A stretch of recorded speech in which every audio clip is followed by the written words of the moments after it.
Hello friends, welcome to another video. आज की इस वीडियो में हम जीएस पेपर 1 के जो सिलेबस है उसके अंदर 2 टॉपिक दिए गए हैं, पर्यावरण संरक्षण अधिनियम और गौवध प्रतिषेध अधिनियम। आज हम इन 2 अधिनियमों के बारे में पढ़ेंगे।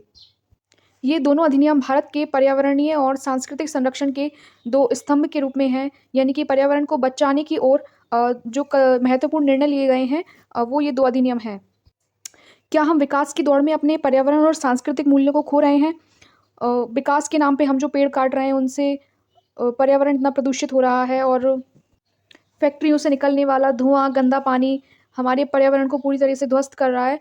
तो इन्हीं सब क्षतियों से हमारे पर्यावरण को बचाने के लिए एक पर्यावरण संरक्षण अधिनियम 1986 में लाया गया, उसके बारे में हम पढ़ेंगे। साथ ही जो गौवंश की हत्या अवैध रूप से की जा रही है, जो कि मध्य प्रदेश में अवैध है, इस हेतु गौवध प्रतिषेध अधिनियम मध्य प्रदेश ने 2004 में बनाया था। तो ये दोनों कानून जो हैं उनके बारे में हम पढ़ने वाले हैं।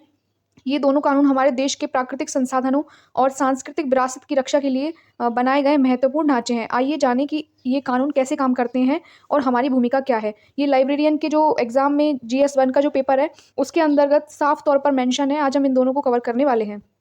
सबसे पहले हम बात करेंगे पर्यावरण संरक्षण अधिनियम, जो कब लाया गया। तो 1986 में लाया गया। ये बात आपको याद रखना है, ये 1 लाइन फैक्ट है जो पेपर में पूछा जाता है। तो 4 दिसंबर 1984 को भोपाल में यूनियन कार्बाइड कारखाने में मिथाइल आइसोसाइनाइड गैस का रिसाव हुआ था। आपको ये भोपाल गैस कांड की घटना याद होगी। ये भोपाल में यूनियन कार्बाइड कारखाने में मिथाइल आइसोसाइनाइड गैस का रिसाव हो गया था, और इस रिसाव से ये एक जहरीली गैस है जिससे इस दुर्घटना में 15,000 से अधिक लोग मारे गए और लाखों लोग दिव्यांग भी हुए। किसी की आंखें चली गई, तो किसी का फेफड़ों में स्थायी क्षति हो गई, किसी को दमा, ब्रोंकिटाइटिस, ये लंग्स की बीमारी है, सांस लेने में तकलीफ और सिर दर्द, चक्कर, मानसिक अस्थिरता, हाथ पैरों में कपकपी, याददाश्त कमजोर होना, कई तरह की दिव्यांगता का लोग शिकार हुए। गर्भवती महिलाएं थीं जो उनके पेट में बच्चे थे, उनमें शारीरिक विकृति, मानसिक मंदता, विकास में रुकावट, ये सब समस्याएं देखी गई। और कुछ कुछ महिलाओं का तो गर्भपात भी हो गया और कुछ बांझपन का शिकार हो गई। तो यह एक बहुत बड़ी त्रासदी थी जो मध्य प्रदेश में 4 दिसंबर 1984 को घटित हुई। यह बहुत ही दुखद घटना थी, और इसी प्रकार की घटनाओं से पर्यावरण एवं मानव जीवन को बहुत क्षति पहुंचती है। तो इन्हीं सब घटनाओं को मद्देनजर रखते हुए भारत सरकार ने पर्यावरण संरक्षण अधिनियम 1986 को लागू किया। इसके अंतर्गत जो प्रावधान किए गए वो हम आगे देखने वाले हैं। तो इस अधिनियम के अंतर्गत जो मुख्य प्रावधान किए गए वो है प्रदूषण नियंत्रण, यानी कि वायु, जल और ध्वनि प्रदूषण पर नियंत्रण के लिए विशेष उपाय और मानक निर्धारित करना। इसका मतलब ये है कि सरकार नियम बनाती है कि कितना प्रदूषण अलाउड है, कितना नहीं, यानी कि फैक्ट्रियाँ ज़्यादा धुआं नहीं छोड़ सकती, नदी में गंदा पानी रिलीज़ नहीं कर सकती, और फैक्ट्री की मशीनों में फ़िल्टर लगाना ज़रूरी है। ये सब प्रावधान प्रदूषण नियंत्रण के अंतर्गत किए गए।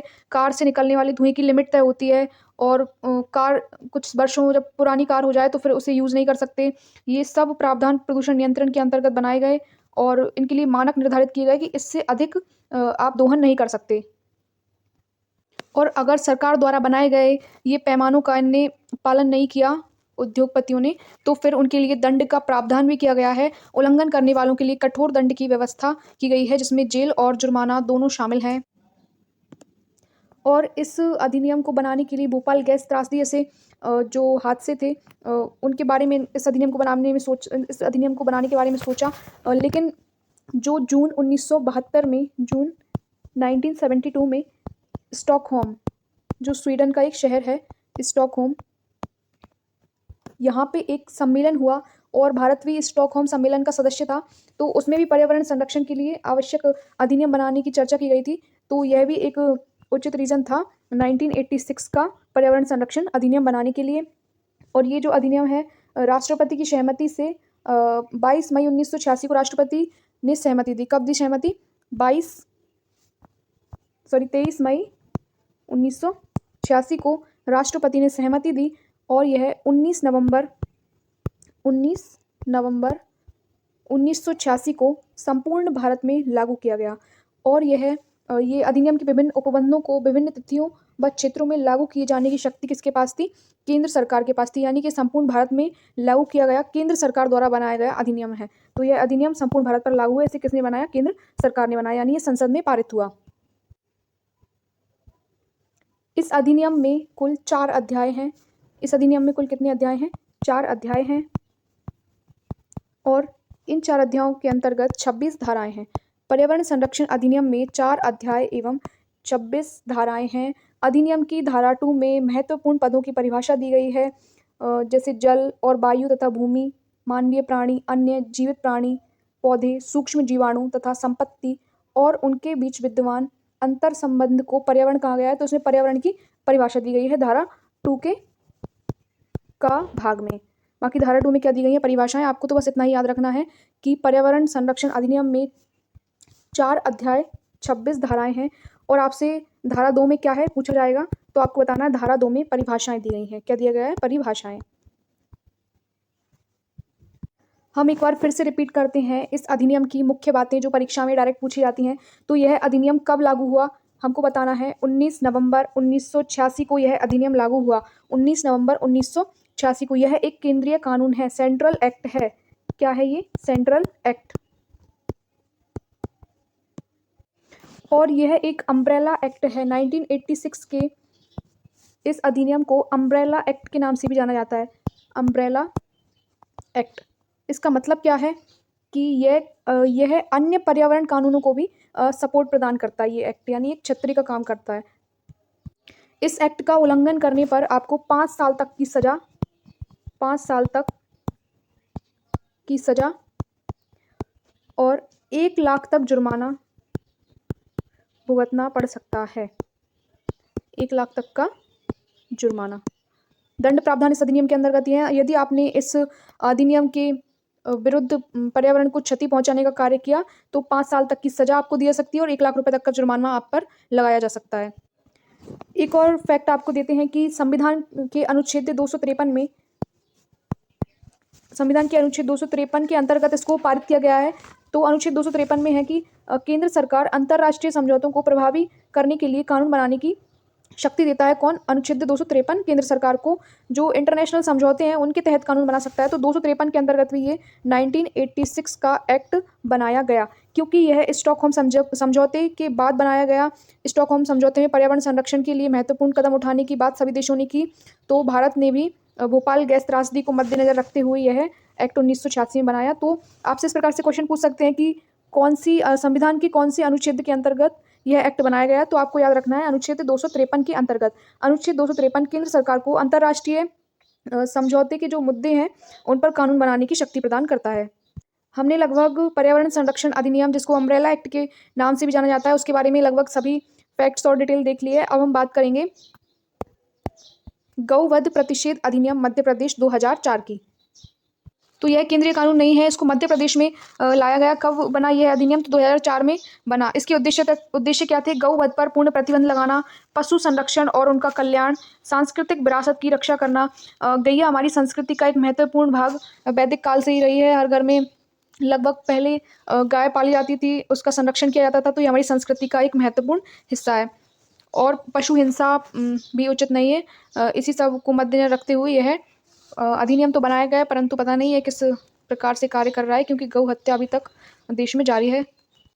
अब इसका लागू क्षेत्र क्या है? तो यह मध्य प्रदेश पूर्ण राज्य में लागू है, क्योंकि यह राजकीय कानून है, यह केंद्रीय कानून नहीं है। इसको मध्य प्रदेश राज्य ने 2004 में बनाया, तो सिर्फ ये मध्य प्रदेश के पूर्ण क्षेत्रों पर लागू होता है। सभी प्रकार की गौ संबंधी गतिविधियों पर नियंत्रण रखता है और इनके व्यापार और परिवहन पर कि इनका व्यापार किस उद्देश्य से किया जा रहा है। कहीं मीट उद्योग में तो इनका व्यापार नहीं किया जा रहा है।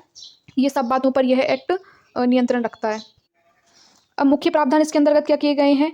प्रतिबंध लगाया गया है किस पे? तो गौ वध पे, और वध के लिए गौ को पकड़ना या परिवहन करना पूर्ण वर्जित है। यानी कि मध्य प्रदेश में आप कानूनी रूप से ना तो गौ वध कर सकते, ना ही उन्हें वध के लिए ले जा सकते मध्य प्रदेश राज्य से किसी अन्य राज्य में। उनका परिवहन पूर्णतः निषेध है, यानी कि गौ हत्या मध्य प्रदेश में इस अधिनियम के तहत पूर्णतः निषेध कर दी गई है। और यहाँ तक कि इनका परिवहन भी निषेध कर दिया गया है कि वध के उद्देश्य से इनका परिवहन नहीं किया जा सकता। अब व्यापार नियम, गौवंश व्यापार पर प्रतिबंध और गौ पशुओं के अवैध परिवहन की रोकथाम। यानी गौवंश का व्यापार भी नहीं किया जा सकता मध्य प्रदेश में, और जो गौ हैं उनका अवैध परिवहन भी नहीं किया जा सकता। दंड क्या है? 3 से 7 वर्ष की कठोर सजा और भारी जुर्माना। तो मिनिमम जुर्माना जो होगा वो 5,000 रुपये से कम का नहीं होगा, यानी मिनिमम जुर्माना 5,000 रुपये, और इससे अधिक कितना भी जुर्माना लगाया जा सकता है। यह जो अधिनियम है ये अधिनियम में इसके प्रावधानों का अगर हम उल्लंघन करेंगे तो ये अपराध है वो संज्ञेय अपराध है, यानी कि पुलिस बिना वारंट जारी किए आपको गिरफ्तार कर सकती है और ये गैर जमानती भी है, इसमें जमानत नहीं होगी। जिसमें 6 से यदि आपके खिलाफ सबूत है तो ये आपकी जिम्मेदारी होगी उस सबूत को गलत साबित करने की कि यह अपराध हमने नहीं किया गया है। ये जो एक्ट है वो 26 मार्च 2004 को राज्यपाल की सहमति प्राप्त हुआ था। जैसे कि केंद्रीय कानून बनाने के लिए राष्ट्रपति की सहमति लेते हैं, उसी प्रकार राज्य के कानून बनाने के लिए राज्य के राज्यपाल की सहमति लेनी होती है। तो 26 मार्च 2004 को राज्यपाल की सहमति इस कानून पर मिली। तो जब ये अधिनियम लाया गया तब मध्य प्रदेश में मुख्यमंत्री कौन थी? तो दिसंबर 2003 से अगस्त 2004 तक उमा भारती जी मध्य प्रदेश की मुख्यमंत्री थी। तो कोई पूछे कि गौवध प्रतिषेध अधिनियम के समय मध्य प्रदेश में मुख्यमंत्री कौन था? तो उमा भारती। बाद में बाबूलाल गौर बने तथा राज्यपाल थे राम प्रकाश गुप्ता। राज्यपाल कौन थे? राम प्रकाश गुप्ता। ये दो नाम आपको अच्छे से याद रखना है कि गौवध प्रतिषेध अधिनियम के समय मध्य प्रदेश के राज्यपाल थे राम प्रकाश गुप्ता और मध्य प्रदेश की मुख्यमंत्री थी उमा भारती।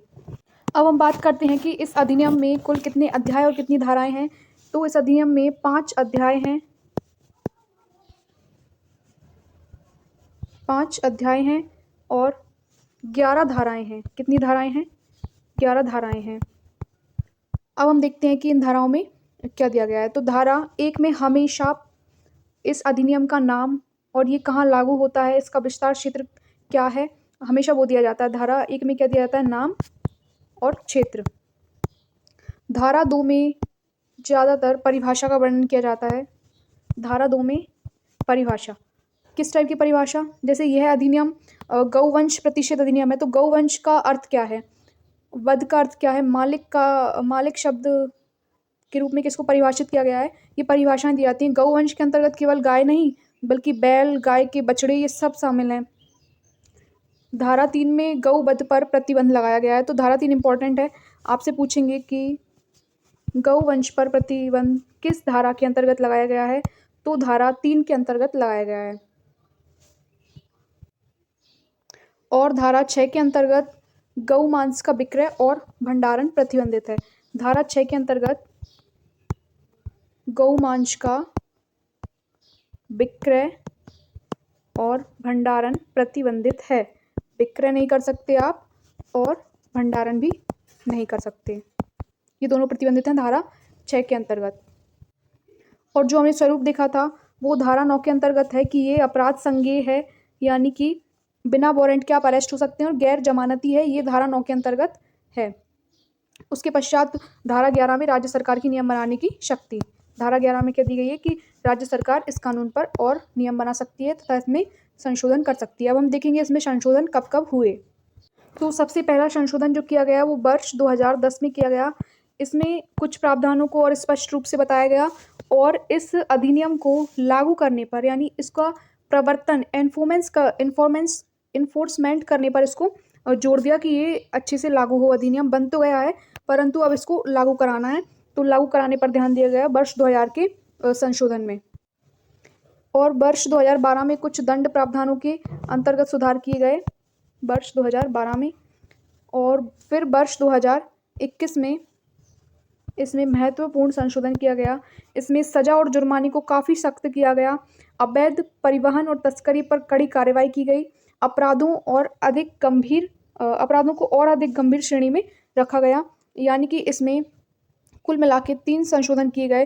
पहला संशोधन 2010 में किया गया, दूसरा 2012 में किया गया और तीसरा संशोधन 2021 में किया गया। और यह अधिनियम कब लाया गया था? 2004 में लाया गया था। हमने इन अधिनियमों को ठीक से देख लिया है।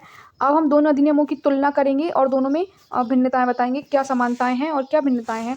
तो दोनों में कठोर दंड का प्रावधान है, निगरानी और निष्पादन के लिए विशेष अधिकार हैं, दोनों में जन स्वास्थ्य और सुरक्षा का ध्यान। अब भिन्नताएं क्या है इसमें? तो ये पर्यावरण अधिनियम राष्ट्रीय स्तर का कानून है और गौवंश अधिनियम राज्य स्तर का है।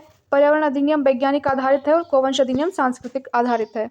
अब चुनौतियां देखते हैं तो कानून लागू करने में कठिनाई, अपर्याप्त संसाधनों की वजह से कमजोर निगरानी व्यवस्था और अवैध गतिविधियों का पता लगाने में समस्या है, जिस कारण इन कानूनों को ठीक से लागू करने में समस्या होती है। उसके बाद एक चुनौती है कि जागरूकता की कमी है। अगर कहीं कानून के विरुद्ध कार्य हो रहा है तो कोई उसकी शिकायत नहीं करता, क्योंकि जनता खुद इस बारे में जागरूक नहीं है। और समाधान क्या है? सख्त कार्यान्वयन, अधिक से अधिक अधिकारी तैनात करना, निगरानी रखना, प्रौद्योगिकी का इस्तेमाल करके और नियमित जांच के माध्यम से इन कानूनों को और तरीके से लागू करवाया जा सकता है।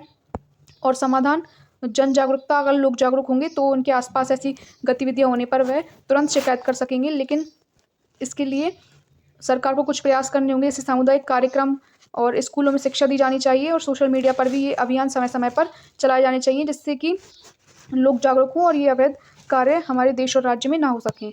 आई होप आपको ये वीडियो पसंद आई होगी। धन्यवाद।